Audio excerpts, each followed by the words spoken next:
हे कृष्णा, भगवान श्री कृष्ण का मत में ज्ञान क्या होता है और अज्ञान क्या होता है, इसके ऊपर चर्चा करने के लिए चाह रहे हैं। पूरा वीडियो देखना। भगवान भगवत गीता की 13 अध्याय के 8 नंबर श्लोकों से लेकर 12 नंबर श्लोकों पर चर्चा की है। इसमें कोई कहे ये ज्ञान है और बाकी अज्ञान है। अभी हम ज्ञान के बारे में जानकर ज्ञान क्या होना चाहिए। भगवान भगवत गीता में कहे, इसी श्लोक में फर्स्ट बता रहे हैं ज्ञान के बारे में। अमानित्वम अदम्भित्वम अहिंसाम क्षांति आर्जवम आचार्य उपासनम शौचम स्थैर्यम आत्मविनिग्रह। 8 नंबर श्लोक में बढ़ रहे हैं। फर्स्ट में अमानित्वम। अमानित्वम माने विनम्रता, मान रहित। फर्स्ट बता रहे हैं व्यक्ति के अंदर में यदि ज्ञानी कोई होने के लिए चाहता है कि ज्ञान की जानता है ये ज्ञानी है, हम पहचानना है, उसके अंदर विनम्रता होना चाहिए, नम्रता होना चाहिए, अपने को छोटा मानना चाहिए। ये जो विनम्रता नहीं है उसका मतलब ज्ञान नहीं है।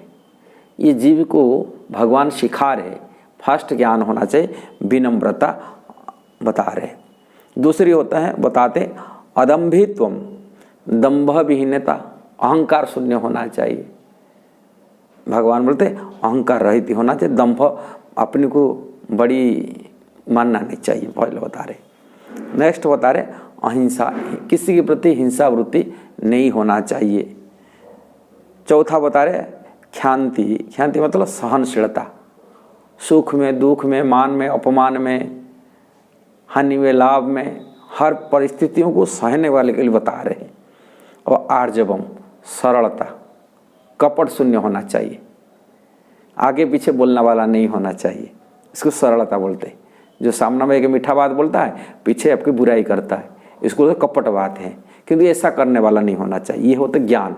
यदि ज्ञानी होता है इनके पास से सरल व्यवहार होता है, कपट रहित होता है। नेक्स्ट लाइन इसको बता रहे आचार्य उपासनम, माने आचार्य मतलब प्रामाणिक गुरु जो वैष्णव होते उनके पास से जाना, वैष्णव के पास से जाना, उनसे उनके संगति लाभ करना, वैष्णव की संगति लाभ करना भगवान बताते। शौचम, शौचम पवित्रता। शौच कामुक वासना से व्यक्ति शौच पवित्रता नष्ट हो जाता है, इसलिए कामुक वासना रहित होना चाहिए, काम वासना रहित होना चाहिए, ये कह रहे। पुण्य नेक्स्ट बता रहे स्थैर्यम, दृढ़ता, एकनिष्ठ होना चाहिए, चंचल नहीं होना चाहिए, स्थिर होना चाहिए, दृढ़ता होना चाहिए, एक स्थिर होना चाहिए। आत्मविनिग्रह, इंद्रिय संयम होना चाहिए।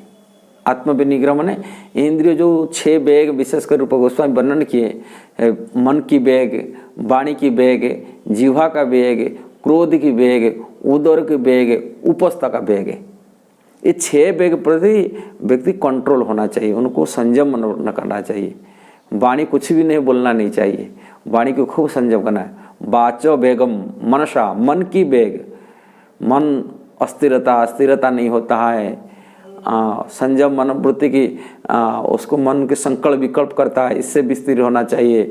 फिर इंद्रिय वासना को इच्छा हो काम वासना से रहित होना चाहिए। मन में बहुत सारी भगवान बताए रखे, मन हमेशा उसमें आप मन को जैसे कंट्रोल करने के लिए भगवान बोलते फास्ट बोलते हैं, उसको मन को विशेष करके सुख दुख मान अपमान भोजन में हो, सुख दुख में हानि लाभ हो, अर्थ पे धन निर्धन में समभाव रखने के लिए, संतुष्टि रहने के लिए, संतुष्टि फास्ट होते हैं, मन की विकलता, संतुष्ट असंतुष्ट होता है, मन का ये सब बीमारी होता है।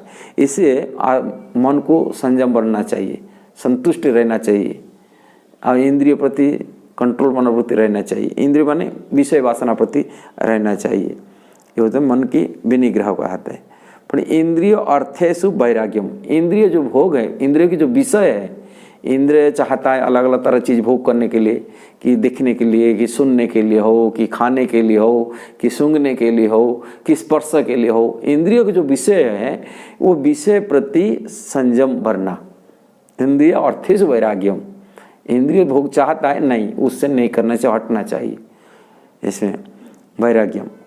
थोड़ा अनहंकार, मिथ्या अभिमान से रहित होना चाहिए। हम लोग अपनी पोस्ट पोजीशन, धन संपत्ति की, हमारे पढ़े लिखे डिग्री से हम लोग प्रभावित हो जाते हैं, ये सब मिथ्या ईगो है, फॉल्स ईगो कहा जाता है। इससे रहित होना चाहिए, मिथ्या अहंकार से रहित होना चाहिए, अहंकार से। फिर नेक्स्ट बता रहे, जन्म मृत्यु जरा व्याधि दुख दोष अनुदर्शनम। ये जन्म होना, मरना, बुढ़ापा होना और बीमारी भोगना आदि, आदि मतलब और बहुत सारी, इससे माने आदि भौतिक, आदि दैविक हो, आध्यात्मिक हो, इस प्रकार जो दुख है, ये सब दुख देखना चाहिए, अनुदर्शनम, दुख दिखाना चाहिए। जन्म होना ये भी, ये सब दुख है, इसको अनुदर्शन में देखना चाहिए। इसमें जन्म होना भी दुख है, मरना भी दुख है। हमें मरने के तो दुख मानते हैं, किंतु जन्म होते हैप्पी बर्थडे बनाते हैं किंतु इसमें दुख है, जन्म होना ही दुख है, अब बीमारी भी दुख है, इसे दुख देखना चाहिए। ये भगवान बोलते ये सब ज्ञान है।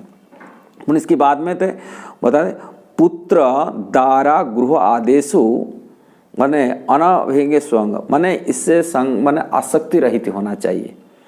भगवान बताते हम ज़्यादा संसार में अपने बच्चे से, अपनी पत्नी से कि पत्नी पति से आसक्ति हो जाते, किंतु इससे अनासक्ति रहने के लिए कहा है, आसक्ति रहित ही होना चाहिए।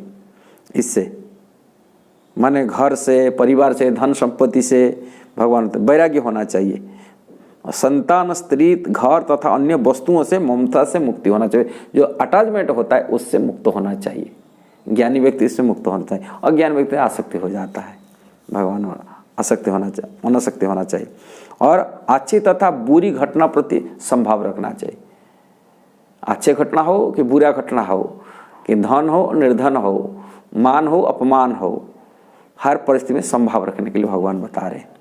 और मेरे प्रति निरंतर अन्यान भक्ति, भगवान बताते ये बड़ा विशेष कहते हैं, मयि च अन्यान जोगेन भक्ति भी अभिचारिणी, व्यभिचारी भक्ति होना चाहिए, एकनिष्ठ अन्यान भक्ति होना चाहिए। भगवान यहाँ बताते, भगवान कृष्ण के प्रति भक्ति होना चाहिए, भावना होना चाहिए। अन्यान कोई देवा देवी की, इनकी भाव जाए, जैसे गंगा जाए गंगादास, जमुना जाए जमुनादास, नहीं, कृष्ण के प्रति अन्यान भाव से। और दूसरा अन्य नहीं, कृष्ण व्यतिरिक्त और दूसरा कोई नहीं, कोई बाबा देवी देवा ये सब नहीं, कृष्ण के प्रति अन्यान भक्ति होना चाहिए। एकमात्र कृष्ण के प्रति अन्यान भक्ति होना चाहिए, भगवान बता रहे। और एकांत स्थान में रहने का इच्छा। एकांत स्थान मतलब है जो एक ग्रुप में रहने वाला वासी, यदि कृष्ण भक्ति करते हैं, अब कृष्ण भक्तों की संगति में रहने को एकांत कहा जाता है। दूसरी संगति करेंगे तो पुण्य आपको एकांत नहीं हो पाएगा इसलिए जन समूह से भी लगाओ। लिखा है जन समूह, संसारी लोगों के विषय भोग में वासना के भौतिकवादियों के लोग से दूर रहना, भगवान बता रहे। और आत्म साक्षात्कार के लिए महत्ता को स्वीकारना, आध्यात्मिक क्षेत्र में आत्म साक्षात्कार करने के लिए, आत्म कल्याण के लिए आध्यात्मिक क्षेत्र में उनको उसी मार्ग में चलना। और परम सत्य की दार्शनिक खोज, माने भगवान को, कृष्ण को प्राप्ति की खोज में लगना चाहिए, प्रयास करना चाहिए, यत्नशील होना चाहिए उसके लिए। भगवान बोलते ये सबको मैं ज्ञान घोषित करता हूँ। भगवान बोलते ये सब ज्ञान है। और इसके अतिरिक्त एतत् ज्ञान इति प्रोक्तम अज्ञानम जत अत अन्यथा, इसका मतलब और सभी अज्ञान है, ये ज्ञान है, और इससे व्यतिरिक्त जो कुछ है वो अज्ञान है। यदि वीडियो अच्छा लगा जरूर इसको शेयर करना, सब्सक्राइब करना, लाइक कमेंट देना। हरे कृष्णा।